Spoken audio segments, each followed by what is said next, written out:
فقال، کہنے لگے، رب انی لما انزلت الی من خیر فقیر، پروردگار جو خیر بھی تو مجھ پہ نازل کر دے میں اس کا محتاج ہوں. انسانوں سے صلہ نہیں چاہتے، انسانوں سے توقع نہیں رکھتے کہ اچھا میں نے اب ان کی مدد کی، اب دیکھتے ہیں یہ میری کیا خدمت کرتی ہیں اور مجھے، حالانکہ کتنے مجبور تھے. ان لڑکیوں سے بڑھ کر تو موسیٰ علیہ السلام خود اس وقت ضرورت مند تھے کسی مدد کے، انتہائی شدید ضرورت میں بھی، انتہائی مشکل وقت میں بھی وہ ان سے صلہ نہیں چاہتے، ان سے اجرت نہیں چاہتے، ان سے کوئی توقع نہیں رکھتے، ان کا پیچھا نہیں کرتے، فوراً اللہ سے مانگتے ہیں. نہ کچھ کھانے کو ہے، سفر کی تھکاوٹ ہے، بھوک سے نڈھال ہیں، معلوم نہیں کتنے دن لگے اس سارے سفر میں، لیکن راستے میں جو نیکی کا موقع ملا اس کو کیا، اور پھر اپنے رب سے دعا کی کہ یا اللہ میں خیر کا محتاج ہوں. اور خیر کا اطلاق کس پہ ہوتا ہے؟ خیر کا لفظ قرآن پاک میں نیکی کے لیے بھی استعمال ہوتا ہے، مال کے لیے بھی استعمال ہوتا ہے. وَإِنَّهُ لِحُبِّ الْخَيْرِ لَشَدِيدٌ، کہ وہ خیر کی محبت میں بہت شدید ہوتا ہے. ہاں؟ تو یہاں پر جب انہوں نے خیر کا لفظ بولا تو ایک بہت جامع لفظ تھا، اس میں کھانا، مال، گھر، شیلٹر، ہر چیز آ جاتی. یہ بہت ہی خوبصورت دعا ہے، اور خاص طور پر ایسی سچویشنز میں پڑھنے کی دعا ہے جب انسان اپنے مستقبل کے بارے میں کوئی فیصلہ نہ کر پائے، یا اس کے سامنے بہت سے امور ہوں جن میں سے کسی بہتر کو نہ چن سکے، یا جس میں سے کسی بہتر کی نشاندہی نہ کر سکے، یا اس کو کسی بھی معاملے میں کسی بہتری کا پتہ نہ چل پائے. یعنی ایک ہی وقت میں بہت سی آپشنز ہوں آپ کے سامنے، یا کوئی بھی آپشن نہ ہو. جب کوئی بھی نہ ہو تب بھی آپ یہ پڑھ سکتے ہیں کہ اللہ مجھے خیر چاہیے، اور جو بھی تو خیر دے دے وہی ٹھیک ہے میرے لیے، میں اسی کا محتاج ہوں، یا میں ہر خیر کا دوسرے لفظوں میں کہیے کہ محتاج ہوں. اور جب ایک ہی وقت میں بہت سی چیزیں سامنے ہوں اور یہ نہ پتا چلے کہ میرے حق میں کیا بہتر ہے، تو عموماً جب آپ کسی اہم کام میں استخارہ کریں تو استخارے کی مسنون دعا پڑھنے کے بعد یہ دعا بھی بار بار دہرا سکتے ہیں. اور اس دعا کو عموماً بتایا جاتا ہے ان لوگوں کے لیے جن کی شادی نہ ہوئی ہو، کیونکہ اس کے فوراً بعد موسیٰ علیہ السلام کی شادی ہو گئی تھی. تو جب بھی مجھے کوئی پوچھتا ہے کہ ہماری بچیوں کے لیے دعا بتائیے کہ ان کی شادی ہو، تو میں نے کہا آپ کو نہیں، انہیں پڑھنی ہوگی، کیونکہ اس میں آتا ہے لما انزلت الی من خیر فقیر. تو آپ بھی اس کو آزما سکتے ہیں، کیونکہ باقی چیزیں تو انہیں ملی، لیکن آپ دیکھیے کہ فوراً فجاءته احداهما تمشی علی استحیاء، ان دونوں لڑکیوں میں سے ایک شرم و حیا کے ساتھ چلتی ہوئی اس کے پاس آئی. یہاں خاص طور پر اس لڑکی کی چال، اس کے انداز اور اس کی گفتگو کے انداز پر بات کی گئی ہے کہ اس میں حیا تھی. اور آپ سب جانتے ہیں کہ حیا اور ایمان ساتھ ساتھ ہوتے ہیں، اگر ایک اٹھ جائے تو دوسرا بھی چلا جاتا ہے. حیا مرد اور عورت دونوں کے لیے ضروری ہے، لیکن خاص طور پر عورت کا زیور ہے. قالت، کہنے لگی، ان ابی یدعوک، بے شک میرے والد آپ کو بلا رہے ہیں. اب یہ لفظی ترجمہ تو بے شک کے ساتھ کریں گے، لیکن سمپلی بات یہ کہ میرے والد نے آپ کو بلایا ہے. کیوں بلایا ہے؟ لیجزیک اجر ما سقیت لنا، تاکہ آپ کو جزا دیں، بدلہ دیں اس کام کا جو آپ نے ہمارے جانوروں کو پانی پلانے کا کیا ہے. روایات میں آتا ہے کہ اس روز لڑکیاں معمول سے پہلے گھر واپس چلی گئیں، کیونکہ پہلے تو سارے لوگوں کے جانے کا انتظار کرتی، پھر آگے بڑھتی، پانی پلاتی اور جاتی. لیکن اس روز موسیٰ علیہ السلام نے ان کے جانوروں کو پانی پلا کے انہیں جلدی گھر بھجوا دیا. تو پھر جلدی جانے پر والد سے سارا واقعہ بیان کیا. تو ان کے والد بھی نیک آدمی تھے، انہوں نے بھی احسان کا بدلہ احسان کی شکل میں دینا چاہا، جیسے قرآن پاک میں آتا ہے ہل جزاء الاحسان الا الاحسان، کیا احسان کا بدلہ احسان کے سوا کچھ اور ہو سکتا ہے؟ اللہ تعالیٰ کے جو احسانات ہیں ان کے بارے میں بھی انسان کا رویہ کیا ہونا چاہیے کہ جواباً نیکی کا رویہ اور نیکی کا طریقہ اختیار کرے۔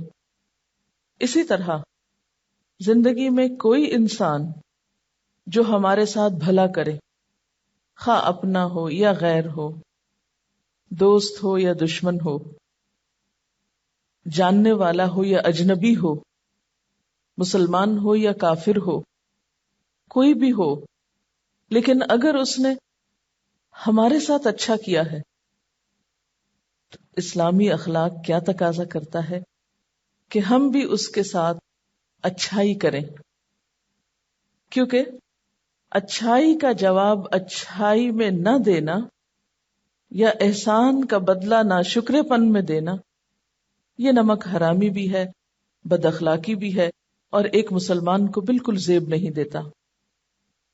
ایسا شخص اللہ تعالیٰ کے ہاں بھی پسندیدہ نہیں اور بندوں کے ہاں بھی اس کی کوئی قدر نہیں ہوتی۔ ہم سب اپنے بارے میں سوچیں اور ایک چھوٹی سی کوشش کریں، اسائنمنٹ نہیں اب بولوں گی لفظ کیونکہ آپ پریشان ہو جائیں گے، ایک چھوٹی سی کوشش کریں، ان احسانات کی لسٹ بنائیں جو اللہ تعالیٰ نے آپ پر کیے ہیں۔ ظاہر ہے ان کو ہم گن نہیں سکتے، لیکن بڑی بڑی نعمتیں جو ہمیں ملی ہیں اللہ کی طرف سے، زندگی ہے، صحت ہے، جوانی ہے، کھانے پینے کو ہے، گھر ہے، شیلٹر ہے، والدین ہیں، وغیرہ وغیرہ، جو ہر روز ہم دیکھتے ہیں اور جن کو سوچنے کے لیے ہمیں کوئی بہت تفصیل میں جانے کی ضرورت نہیں ہے۔ اس کے بعد لوگوں کے احسانات لکھیں کہ زندگی میں کس کس نے آپ کے ساتھ کوئی احسان کیا ہے۔ مثلا سب سے پہلے تو والدین کا احسان ہوتا ہے ہم پر، اسی لیے اللہ تعالیٰ قرآن پاک میں اپنی عبادت کے فوراً بعد کیا فرماتے ہیں؟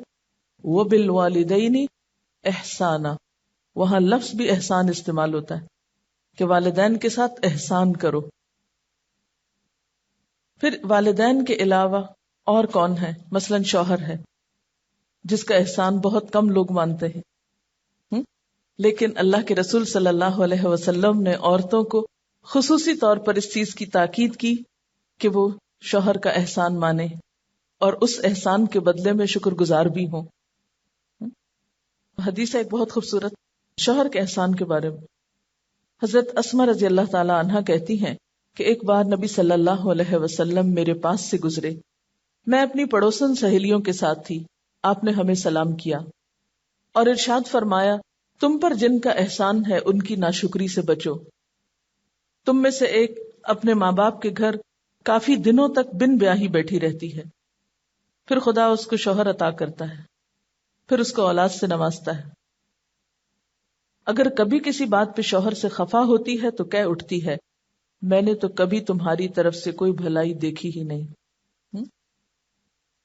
آپ صلی اللہ علیہ وسلم نے یہ بھی فرمایا اللہ تعالیٰ قیامت کے روز اس عورت کی طرف نظر اٹھا کر بھی نہ دیکھے گا جو شوہر کی ناشکری ہوگی، حالانکہ عورت کسی وقت بھی شوہر سے بے نیاز نہیں ہو سکتی۔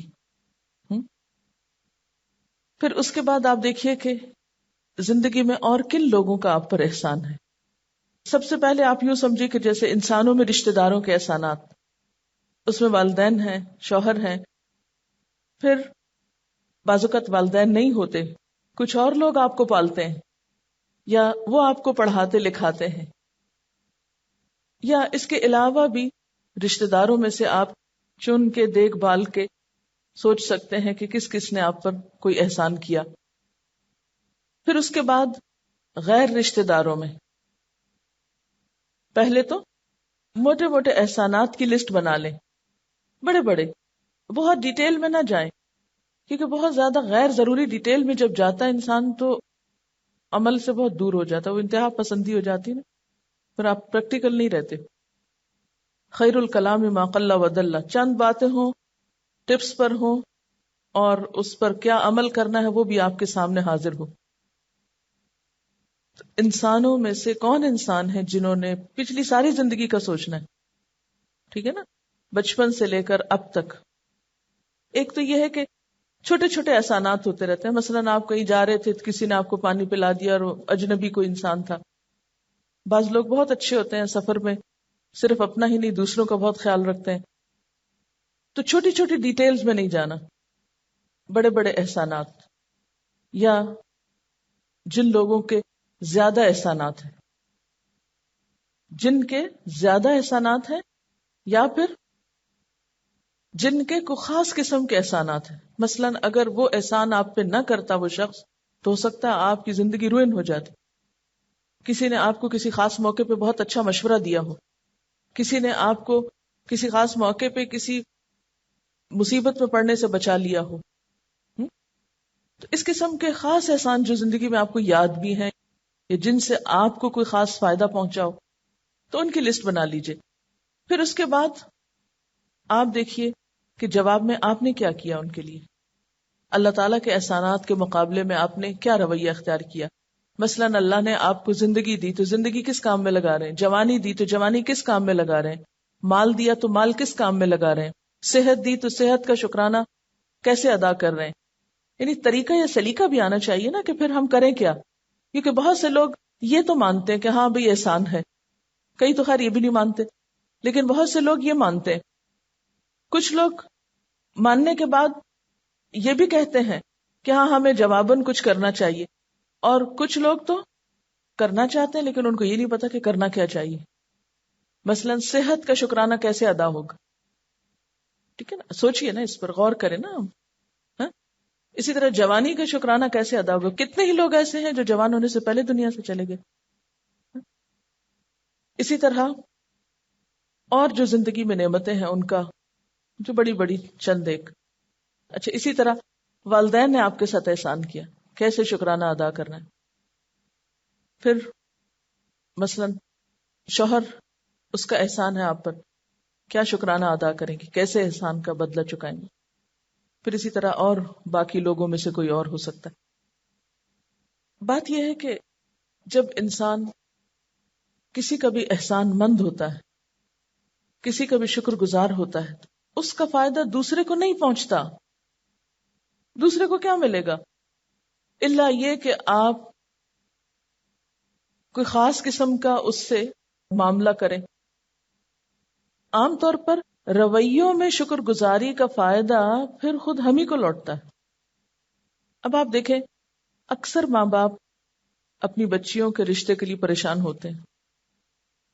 یہاں پر بھی آپ دیکھیں کہ یہ شخص بوڑھے ہیں، کہیں آنے جانے کے لائق نہیں، کچھ کرنے کے لائق نہیں، گھر میں بیٹیاں ہیں، ان کی شادی کا کوئی بندوبست نہیں، شہر میں بے پناہ لوگ ہیں، کسی کو توجہ نہیں. ایک اجنبی شخص آتا ہے، احسان کرتا ہے، اس کا بدلہ دینا چاہتے ہیں، اور پھر اللہ تعالی اس کا بدلہ خود ان کو دلواتا ہے، دنیا میں ہی اس کا بھلا کرتا ہے. تو جب ہم کسی کے احسان کو نمبر 1 ریکگنائز کرتے ہیں، نمبر 2 شکر گزاری کا رویہ اختیار کرتے ہیں، تو احسان کا جواب سب سے پہلے رویے میں آتا ہے نا. پھر بدلے میں کچھ بھی کرتے ہیں، اور کچھ کرنے کی پھر ڈیٹیل ہو سکتی، کس کے احسان کا بدلہ کس طرح چکایا جائے، کیونکہ ہر ایک کا احسان مختلف ہوتا ہے اور پھر اس کا بدلہ چکانے کا طریقہ بھی مختلف ہو سکتا ہے. احسان کا بدلہ چکانے کا صرف ایک یہی طریقہ نہیں کہ کسی نے آپ کے ساتھ کچھ بھلا کیا تو آپ فوراً اس کو کچھ مال دے دیں، کچھ چیز دے دیں، کچھ پیسے دے دیں. یہ ضروری نہیں ہے. مثلاً والدین ہمارے ساتھ کتنا احسان کرتے ہیں، اور اگر ہم ان کو کچھ دینا چاہیں تو وہ لینا بھی نہیں چاہتے. ان کو ہمارے مال سے دلچسپی نہیں ہوتی. ان کو کس چیز سے دلچسپی ہوتی، وہ کیا چاہتے ہیں ہم سے، ہاں؟ وہ سب لکھیں گے نا آپ. تو اسی طرح مثلاً آپ 2 لوگ ساتھ ساتھ بیٹھے ہوئے ہیں، ایک کا پین کام نہیں کر رہا، دوسرے نے فوراً پین نکال کے دے دیا، یہ احسان کیا نا اس نے اس کو. اب کیا وہ دینے والی یہ چاہتی ہیں کہ فوراً آپ بھی اپنی کوئی چیز نکال کے اس کے حوالے کریں؟ یہ نہیں چاہتی وہ. اور ضروری بھی نہیں ہے اور ایسا ہو بھی نہیں سکتا. پھر کیا کیا جائے جواباً؟ ہاں بھلا ہو تمہارا، پین دیا مجھے، میں لکھ رہی ہوں. شکریہ بہت بہت. دعا دے دی ہم نے، احسان کر دیا ہے نا. ایسے ہی جواب ہوگا نا؟ ہاں نہیں، اس کا جواب کیا ہو سکتا ہے؟ ایک سمائل، ایک اچھی لک، اور چاہے زیر لب جزاک اللہ. یعنی اسمائل کرنا بھی صدقہ ہے، لیکن عام طور پر ہم اس میں بھی بخل کرتے ہیں. کسی کو آگے بڑھ کے سلام کرنا بھی صدقہ ہے. کسی کو محبت کی نگاہ سے دیکھنا، اور خصوصاً والدین کو محبت کی نگاہ سے دیکھنا کیا ہے؟ والدین کو محبت کی نگاہ سے دیکھنا حج مبرور جیسا ثواب رکھتا ہے. جو لوگ حج پہ گئے ہوں گے وہ بتا سکتے ہیں کہ حج کرنا کتنے مشقت کا کام ہے. اگر والدین کو محبت کی نگاہ سے ہی ہم دیکھتے ہیں، کتنی بڑی نیکی کرتے ہیں. لیکن افسوس یہ کہ ہمیں جدید تعلیم نے اور جدید ٹرینڈز نے اتنا مصروف کر دیا، اتنا مصروف ہمارا لائف سٹائل ہے کہ ہم عام طور پر اپنے کاموں میں اتنے بزی ہوتے ہیں کہ ماں باپ کو دیکھنے کا بھی ہمیں موقع نہیں ملتا. ان کے پاس حاضر ہونے کا بھی وقت نہیں ہوتا. ان کے پاس جا کر سلام تک نہیں ہم کر سکتے. ماں باپ کیا چاہتے ہیں آپ سے؟ آپ کو دیکھنا چاہتے ہیں. ان کی خوشی کس میں ہے؟ آپ کو دیکھنے میں. تو کیا یہ احسان کا بدلہ نہیں؟ اس میں کیا خرچ آتا ہے آپ کا؟ کچھ آتا ہے؟ کچھ نہیں آتا. اسی لیے پہلے کیا ہوتا تھا، بڑے بوڑھے گھروں میں ہوتے تھے تو بچوں کی ایک عادت ہوتی تھی، اخلاق ہوتا تھا کہ سویرے اٹھ کے ایک ایک کے پاس جا کے اس کو گریٹ کرنا. اس سے کیا ہوتا ہے؟ گھر گھر لگتا ہے. لیکن اب فی زمانہ یہ سب ختم ہوتا چلا جا رہا ہے. اسی طرح شادی ہو کر جاتی، ایک ساس بہو سے کیا چاہتی؟ اس بیچاری نے تو اپنی شادی کا بھی زیور بہو کو ڈال دیا ہے. ہاں، سارا گھر اس کے حوالے کر رہی ہے، بیٹا پال پوس کے اس کو دے دیا. اسے کیا چاہیے؟ اسے ایک اچھا سلوک چاہیے، محبت چاہیے. لیکن عام طور پر نئی جانے والی بہویں اس گر سے آشنا نہیں ہوتی کہ وہ عورت جو بوڑھی ہو گئی ہے، ساری زندگی ایک بیٹے کی یا بچوں کی ذمہ داری اٹھاتے اٹھاتے ان کو پڑھاتے لکھاتے ہوم ورک کراتے، اور اس کے لیے ساری زندگی دعائیں مانگتے کہ مائیں دعائیں کس قدر مانگتی ہیں اپنے بچوں کی کامیابی کے لیے. اس نے پال پوس کے ایک قابل انسان تمہارے حوالے کیا ہے. تم کیا چاہتی ہو کہ اس کو گھر سے باہر اب نکال دو؟ اب اس کا وجود تمہیں کانٹے کی طرح کھٹکتا ہے. کس قدر افسوس کی بات ہے نا. وہ کچھ نہیں چاہتی، وہ محبت چاہتی ہے، وہ توجہ چاہتی ہے، وہ احترام چاہتی ہے جو اللہ نے اس کا حق رکھا ہے کہ اس کو دیا جائے. لیکن جب نئی آنے والی بچیاں یہ نہیں دیتی، یہ نہیں دینا چاہتی، یہ نہیں دے سکتی، نہیں دے پاتی، تو نتیجہ کیا ہوتا ہے؟ وہ ایک خاموش کولڈ وار شروع ہو جاتی. نہ وہ بتاتی ہے اسے کیا چاہیے، نہ یہ بتاتی ہے کہ یہ کیوں ایسے کر رہی. تو وہ ایک خاموشی جو ہے وہ خلیج حائل کرنا شروع کر دیتی ہے دو کے درمیان. پھر وہ دل میں غم، غصہ اور بہت سی چیزیں اکٹھی ہو کر ایک رویے کو جنم دیتی ہیں، اور آہستہ آہستہ وہ لڑائی جھگڑے فساد، پھر اس میں کیا ہوتا ہے، ایک یہ رویہ جنم لیتا ہے کہ اچھا لاؤ وہ فلاں زیور واپس کر دو، فلاں چیز دے دو. اب وہ جو دیا ہوتا ہے اب وہ واپس چھیننے شروع کر دیتے ہیں لوگ. اب رونا دھونا پڑ جاتا ہے، انہوں نے اتنا دھوکا کیا ہمارے ساتھ، پہلے سب کچھ دیا اور اب لے رہے. یہ نہیں سوچتے کیوں لے رہے ہیں واپس. یہ نہیں ہونا چاہیے. میں نے اس کو جسٹیفائی نہیں کر رہی، میں صرف ریزن بتا رہی ہوں. آپ اپنی زندگی میں دیکھیں، جو شخص آپ کے ساتھ کائنڈ ہو، کیئرنگ ہو، محبت کرنے والا ہو، آپ کا کیا جی چاہتا ہے؟ آپ سب کچھ اٹھا کے اس کے حوالے کر دیں. لیکن اگر کوئی شخص ناشکرا ہو تو ناشکرے شخص کے پاس تو نعمتیں نہیں ہو سکتی اور نہ اس کی نعمتوں کی حفاظت ہو سکتی. تو یہ جو احسان کا جواب احسان میں دینا ہے، احسان کا بدلہ شکر گزاری میں دینا ہے، اس سے نعمتوں میں اضافہ بھی ہوتا ہے اور خوشی بھی نصیب ہوتی ہے، اور پلٹ کر اس احسان کا بدلہ پھر اسی پہ آتا ہے جس نے کیا ہو، جس نے جواب دیا ہو. یعنی تو یہاں پر آپ دیکھیے کہ بچی آتی ہے اور آ کے کہتی ہے کہ میرے والد آپ کو بلا رہے ہیں. تاکہ آپ نے ہمارے لیے جانوروں کو جو پانی پلایا ہے اس کا اجر آپ کو دیں۔